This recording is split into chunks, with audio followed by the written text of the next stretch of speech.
Bob Herbert's OpEd.tv is made possible in part by the CUNY TV Foundation with the support of Ann Ulnick.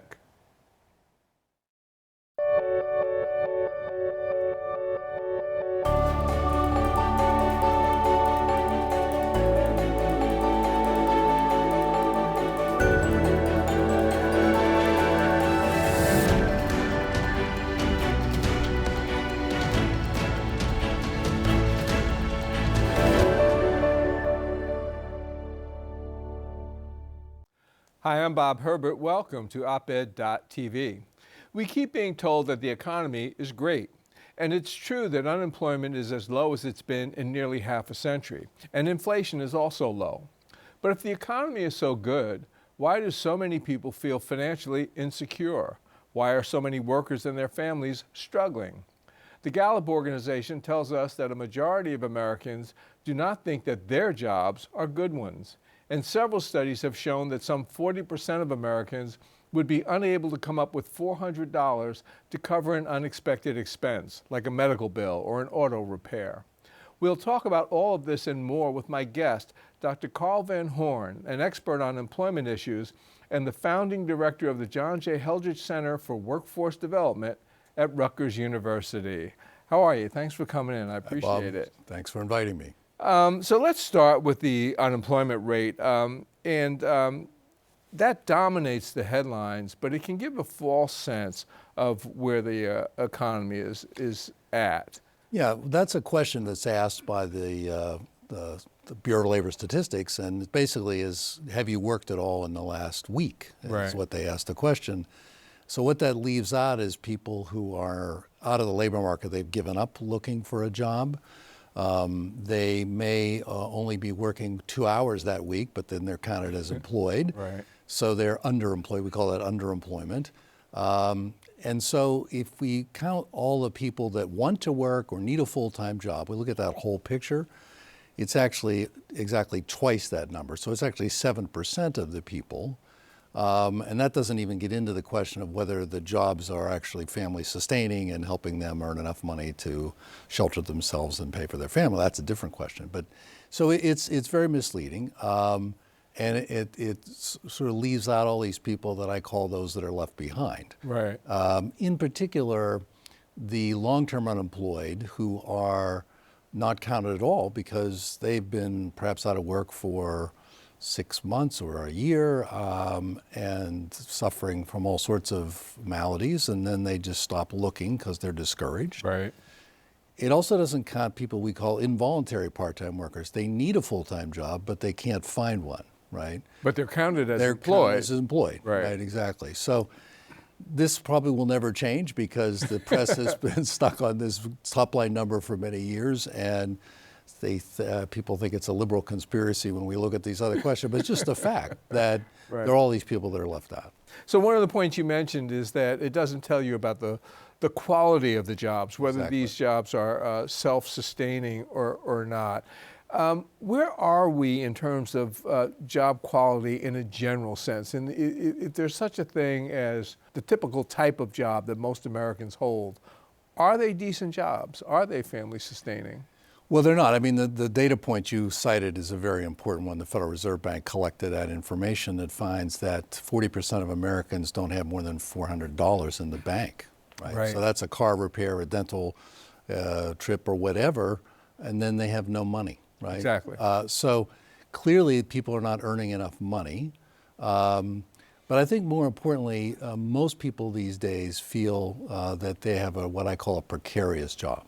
In other words, they can't predict what's going to happen to them the next week. And I wrote a book several years ago called Working Scared or Not at All. And the working scared is the vast majority of the people who have jobs. They don't know what's coming next. And then, of course, we have the expansion of jobs that are on the schedule on demand jobs, where the employer decides perhaps a few hours ahead of time when you need to show up to staff the organization. So there's a lot of folks that are feeling very anxious about that. And I say anxious for good reasons, because they're not earning enough money and they're not really sure what their future holds. This point that you mentioned about inconsistent or unpredictable work schedules, that is a real sore point with me. So you may not know whether you're going to work Tuesday or Wednesday, Thursday or Friday, or 3 of those days or 2 of those days. And as you point out, you won't know what your schedule, you might not know what your schedule is. How did this begin to take hold, and why has there not been more pushback against that? Well, there's a long answer to that question, but the main point is employees, workers don't have a voice in these decisions, right? So it used to be that labor unions, when they represented about 35% of the private sector population, they set the standard, right, for what was the working condition, right? Now it's about 6% of the private sector, right? So increasingly much less relevant. And the other short answer to the question is employers do it because they can. They can get away with it. They can get away with it.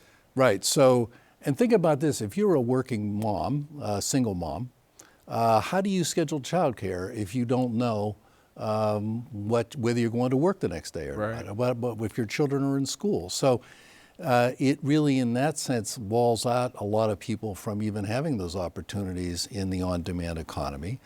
And that's increasingly, we have a very retail-oriented economy. A lot of those jobs are set up that way, that they're on demand.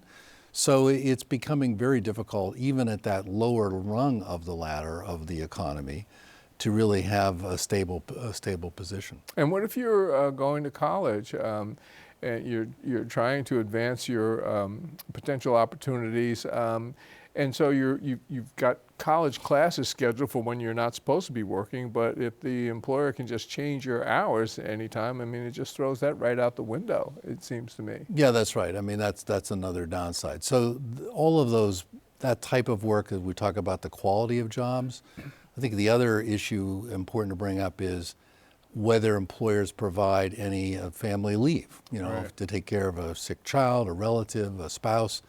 Many companies do not do that. And then, of course, we still continue to have a situation where most people are what we call at will. So in other words, they can be let go if they don't like the clothing or the tie you're wearing or whatever that day. So there's no, and to prove discrimination or anything like that, it's a very high bar. Right? You have to prove intent, and that's very hard to prove. When I came into the newspaper business many, many moons ago, it was standard to have a certain range of benefits with your job. I started at the Star Ledger in New Jersey, and you would get, beginning workers would get 2 weeks, and the pay was not high, but beginning workers would get 2 weeks vacation. You got health coverage, you got pension, defined pension benefits, and only increased at a place like the Daily News, for example. We know that that's been drastically eroded. Do we just assume that, except for a certain cadre of very highly paid workers, is that going to be a thing of the past? Jobs with those kinds of benefits? Well, it's certainly becoming more so. Certainly pensions have pretty much gone away for most people. So you have to save on your own, and that's why the savings is not there. And I can't believe that people are really saving the kind of money they need to retire. They can't. They can't afford to, right? So what that means is, of course, is people are then needing to work longer because they can't afford to retire because they don't have any in the savings. The Social Security isn't enough to sustain them.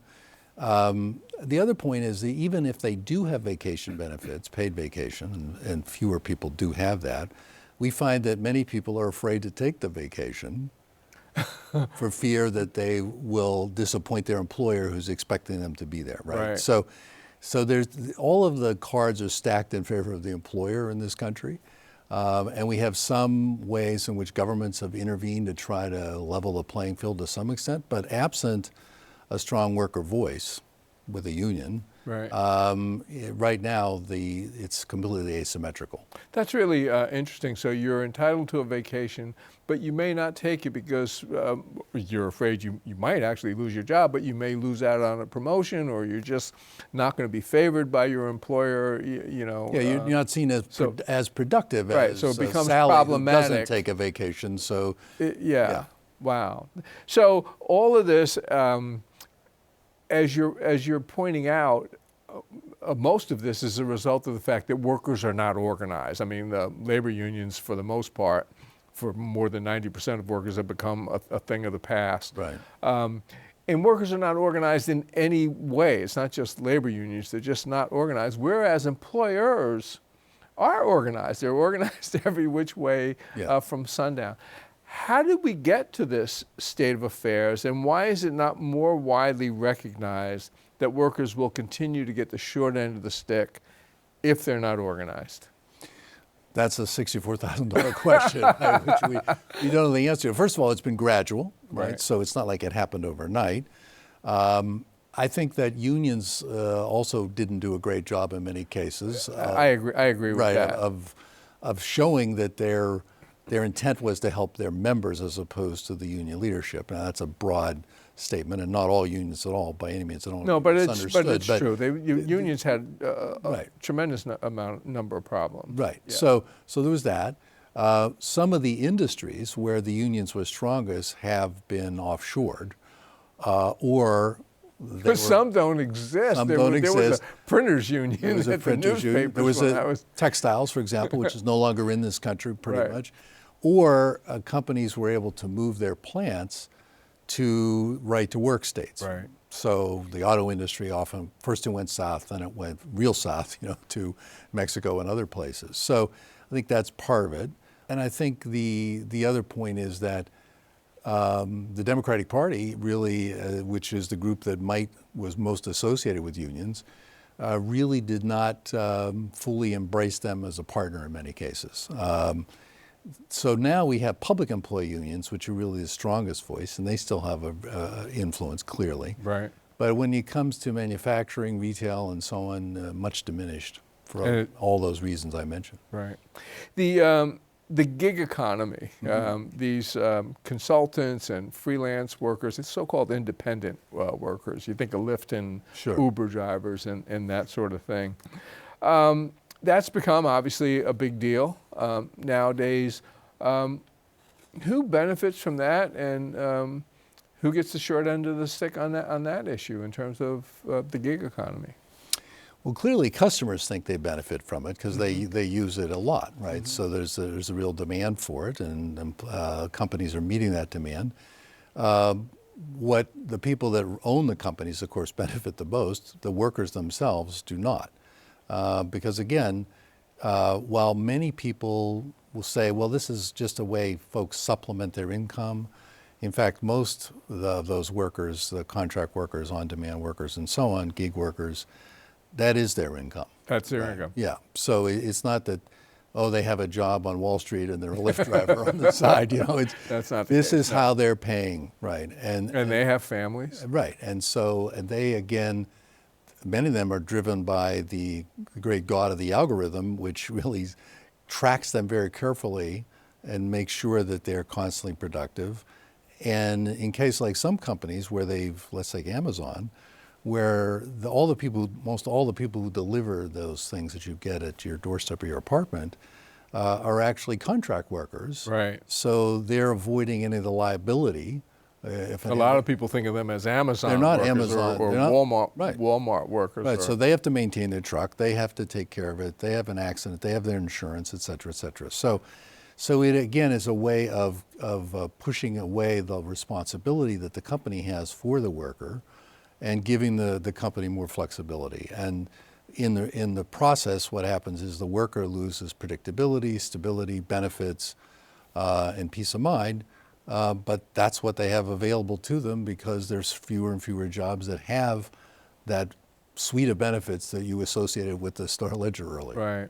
You've focused in your career quite a bit on the long-term unemployed, and this is a group that after a while they just get forgotten about. But one of the points that you've made many times is that the longer you're out of work, the more difficult it is for you to find work. But there's also other problems associated with the long-term unemployed. Can you talk about that a little bit?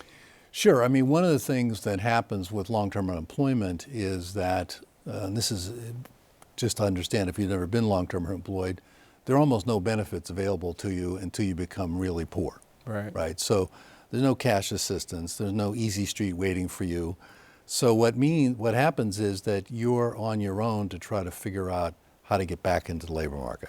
Employers, unfortunately, in many cases, attach all sorts of negative stigmas to those people, right? And they say, well, why aren't they employed? There must be something wrong with them. So they discriminate against them. And furthermore, then over time, the long-term unemployed skills actually atrophy. They don't learn all the up-to-date things they need. Many of them, especially older workers, don't even know how to look for a job. I mean, we found this. For the last several years, we put together a privately funded program at the Heldrich Center called the New Start Career Network, and we've served 5,000 of these individuals with free coaching and advice and access to training to get them back in the labor market.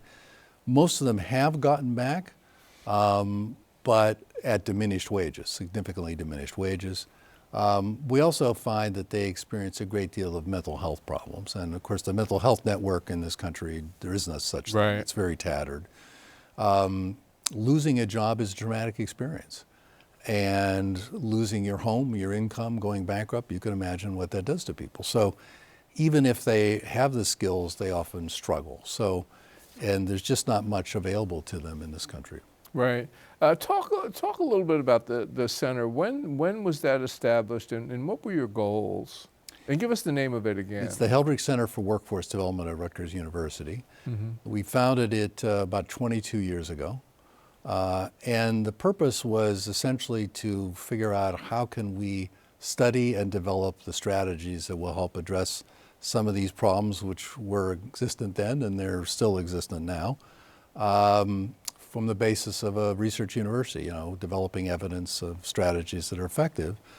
And over that period of time, we've done a huge number of projects. For example, we involved in the post 9/11 reemployment programs here for people who lost their jobs suddenly that day.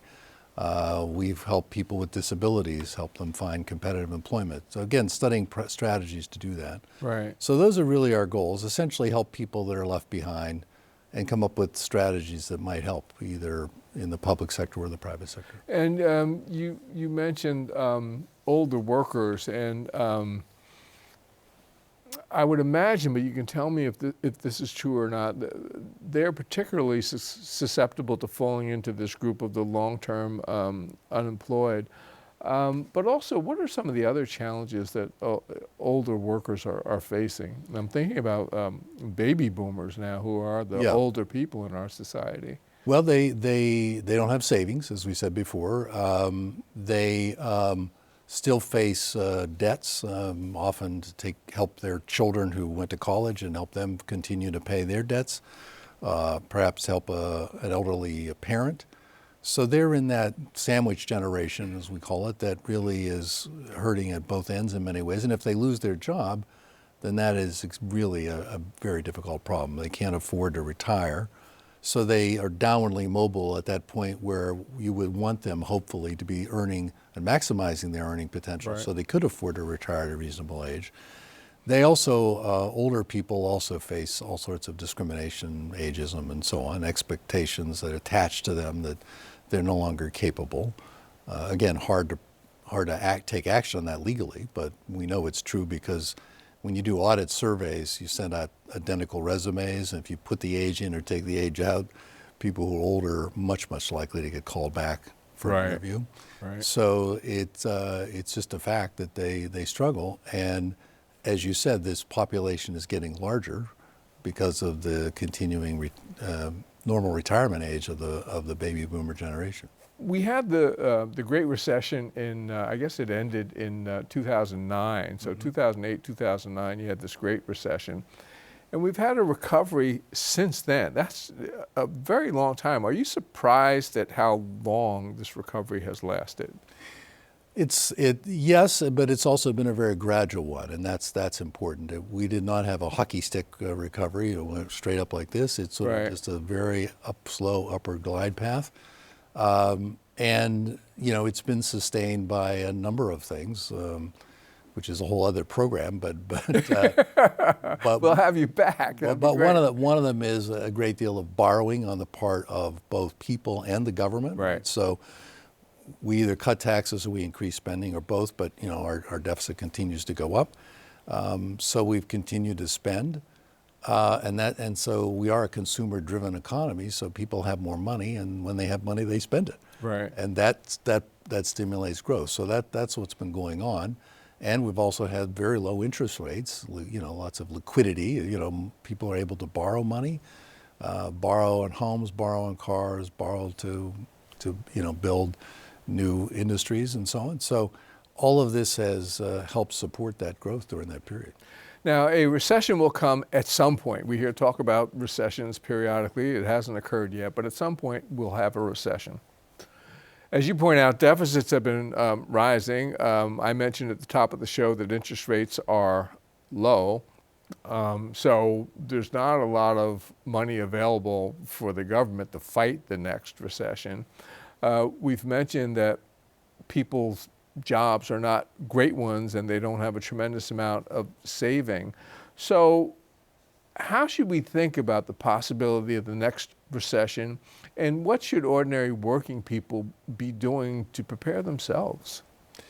Well, all of my advice will be difficult to follow, but I would say that. But the best advice is always difficult to follow. It is. But first of all, know that it will happen. Right. Save if you can. Keep your skills up to date. Keep your networks alive, so that if you do lose the job, you may be able to reposition yourself quickly. These are all hard things to do, but I'm concerned that the weapons the government might normally have, the tools to fight the recession, are, as you said, more limited this time around. Certainly, one doesn't expect a repeat of the last one, which was the worst in 70 years. Right. Let's certainly hope that doesn't happen. But even a short and shallow recession can be very difficult.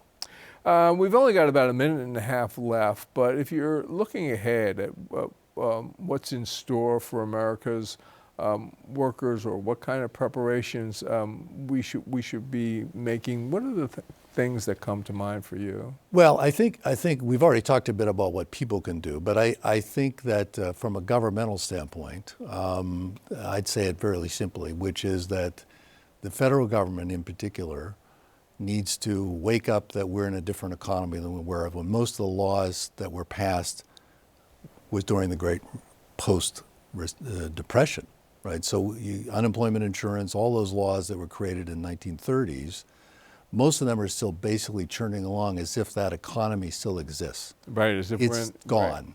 We have a completely different economy. We have one that have precarious jobs, people needing to move around more frequently. Training need to be lifelong instead of just in the first few years of life. So the fundamental shift is we've got to change that policy framework to recognize that the economy we have today is very different. It's a skill-based economy, and people who do not have the skills will continue to be disadvantaged and suffer. And so that's a fundamental shift. I've not seen a lot of that conversation in the presidential campaigns yet. It could come up later. Right. But certainly we need to get on with that, because people are losing ground and our country's losing ground by not doing that. We've run out of time. I want to thank you for coming in. I really appreciate it. Dr. Carl Van Horn of the Heldrich Center for Workforce Development at Rutgers University. Thank you. We'll be back in a moment with a final word.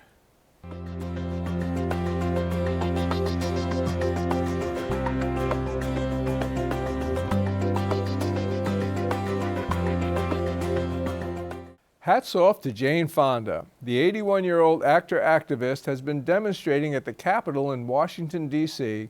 to bring additional attention to the climate crisis. The world can use all the help it can get on this issue. Every few days, we get more bad news on the global warming front. Scientists are now saying that their earlier frightening estimates about the impact of sea level rise were not sufficiently dire. They have now tripled their estimates of the number of people worldwide whose habitats will be pounded and flooded, and in many cases overwhelmed by rising ocean waters. As one scientist put it, referring to vulnerable residents in flood-prone areas, we've had a huge blind spot as to the degree of danger. Ms. Fonda moved to D.C. from her home in California so she could protest every week at what she calls Fire Drill Fridays. Other celebrities have joined in. If you think this is easy duty, think again. Ms. Fonda has been arrested several times. Being hauled off to jail at any age is no fun, but when you're in your 80s, it's an exercise in misery. On one occasion, Ms. Fonda was arrested, handcuffed, and taken away with Catherine Keener, Rosanna Arquette, and 45 other protesters. Keener and Arquette were fined and released after a few hours. But as the New York Times reported, Ms. Fonda was held in jail overnight because of her prior arrests. Her bright red coat from Neiman Marcus served as a mattress as she tried to sleep. The next morning, describing how she felt to the Washington Post, she said simply, "My bones hurt." So here's to Jane Fonda. Congrats, kid. Anyone who draws attention to this terrible climate crisis is performing a public service and deserves all of our thanks. That's all for now. See you next time.